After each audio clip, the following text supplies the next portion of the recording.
Bonjour à tous, bonjour Jean-Christophe. Bonjour Baudouin. Merci de nous recevoir ici au Game Fair sur le stand Interprochasse. On s'était quitté au Salon de l'Agriculture. Et là aujourd'hui au Game Fair, c'est la première année que Interprochasse est au Game Fair. Pourquoi est-ce que tu as souhaité venir ici là, au Game? Tout d'abord, Baudouin, ça me fait extrêmement plaisir de te revoir après le Salon de l'Agriculture. C'est toujours un plaisir de te recevoir sur Interprochasse, bien évidemment. Et donc notre présence sur le Game Fair, d'autant plus que ça fait quand même 2 ans que plus personne participait à cet événement. Et c'était important pour Interprochasse de montrer nos différentes actions, montrer qu'Interprochasse est là pour représenter l'économie de la chasse et les métiers de la chasse, montrer qu'on est tous là, les responsables du monde de la chasse, que ce soit la Fédération nationale des chasseurs, que ce soit l'OFB, et qu'on soit tous solidaires pour promouvoir le monde de la chasse.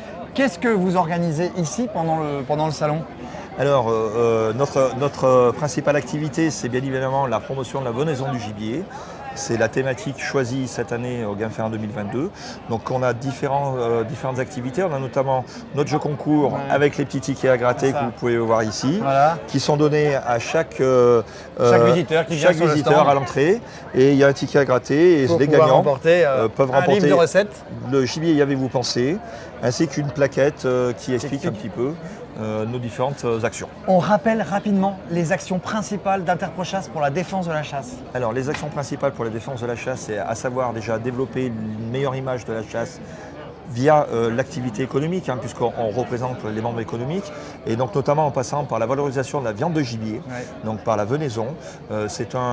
Aujourd'hui, tous les acteurs du monde de la chasse sont mobilisés sur ce thème-là. Je viens d'en citer tout à l'heure la Fédération nationale avec qui nous travaillons, qui sont membres d'Interprochasse, bien évidemment, et il y a énormément d'initiatives dans les régions et dans les territoires, et on est là pour essayer de travailler avec tout le monde et continuer à valoriser tous ces initiatives-là. Tu peux donner 2-3 exemples concrets de valorisation de la venaison qui sont faites chaque année par Interpro? Bien évidemment, on a en premier lieu donc, le gibier y avez-vous pensé, cette opération qui est faite avec le syndicat des bouchers et avec Rungis également. Au mois de novembre, nous faisons donc l'opération La Semaine du gibier.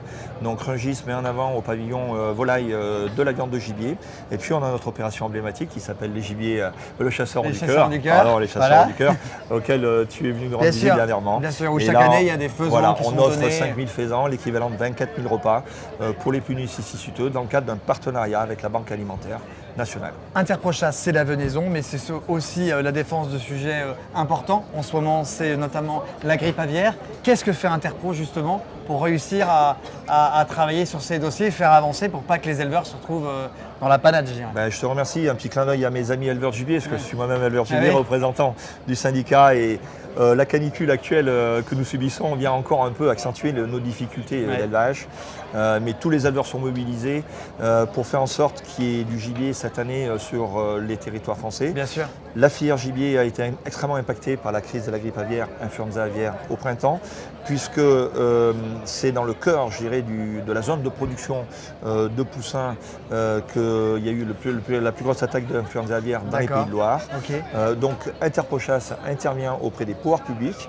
J'interviens toutes les semaines dans des réunions de travail avec le ministère de l'Agriculture et les professionnels. Donc moi je représente la filière gibier, mais il y a nos confrères des autres filières avicoles.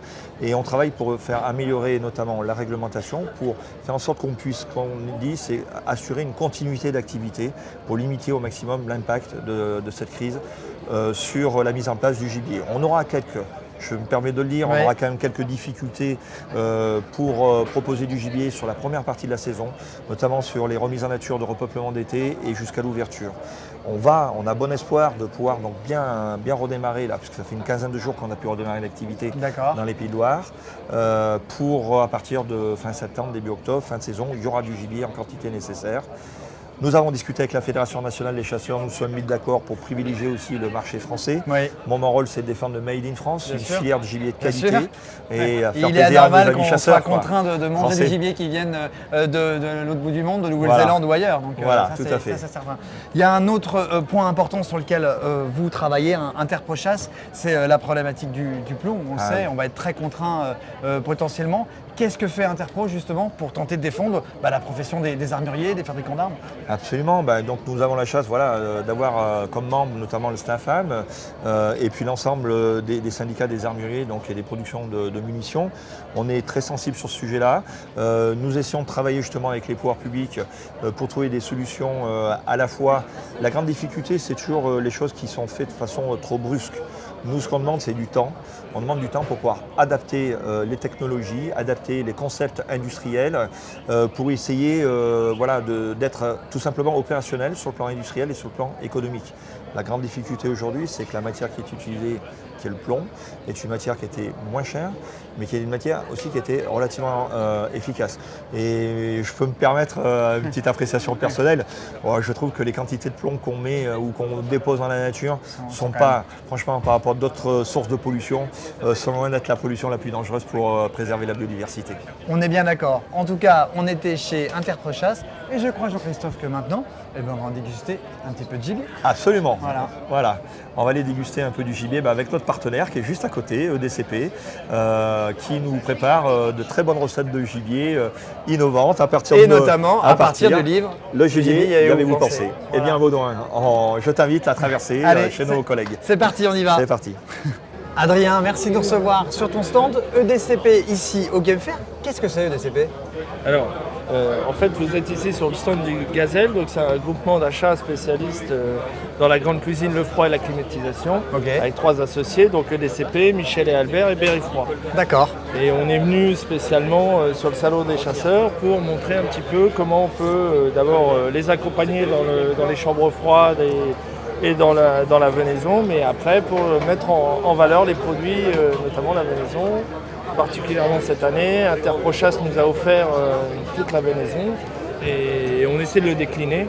Et on peut, si vous voulez, vous montrer quelques avec plaisir, parce que les personnes vont pouvoir goûter. Voilà, Marguerite va vous emmener, par exemple, nous sommes sur du magret de colvert, qu'on a juste snacké 3 minutes de chaque côté, et sur lequel on a rajouté un petit peu de figue. Donc si vous voulez déguster. Ah oui, on a l'eau à la bouche, là, on va déguster ça. Très bien. C'est très bon. Donc là, on est juste sur du snacking de colvert. Ok. Et Raphaël va vous présenter une autre cuisson. Donc là, on est sur du snacking. Là, on est sur de la cuisson basse température. Donc c'est un effiloché de sanglier qui a été cuit toute la nuit. Comme on peut le voir, il est là. D'accord. On lui a mis une petite sauce d'accompagnement. Et vous découvrirez un burger différent. On sait tous que la venaison, ça a un goût assez marqué. Et là, aujourd'hui, par ces déclinaisons-là, vous apercevrez qu'on peut en faire beaucoup de choses. Est-ce qu'il y a d'autres opérations comme ça que vous allez être amené à faire autour de la venaison là, dans l'année qui vient? Oui, effectivement, puisque dans nos entreprises, régulièrement, on reçoit des chasseurs. Mais il est vrai que le site du Game Fair est quand même, si ce n'est la meilleure emplacement, voilà. C'est ça.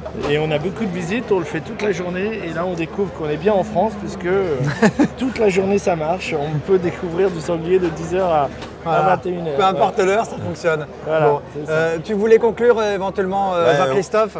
Oui, Baudouin, merci de me donner la parole. Effectivement, pour nous, ça rentre complètement dans le cadre de la mission d'Interprochasse, à savoir donc d'assurer la promotion de la venaison de gibier. Et on est très heureux d'avoir mis en œuvre pour la première année ce partenariat. Et j'espère qu'on aura peut-être l'occasion de le reconduire parce qu'il y a vraiment une belle ambiance. Et puis on a affaire à des professionnels qui savent mettre en valeur justement la qualité du gibier au niveau organoleptique, mais aussi au niveau de la qualité gustative. Et ils nous font vraiment régaler.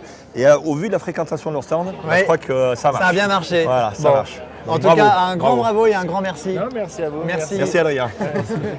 Merci.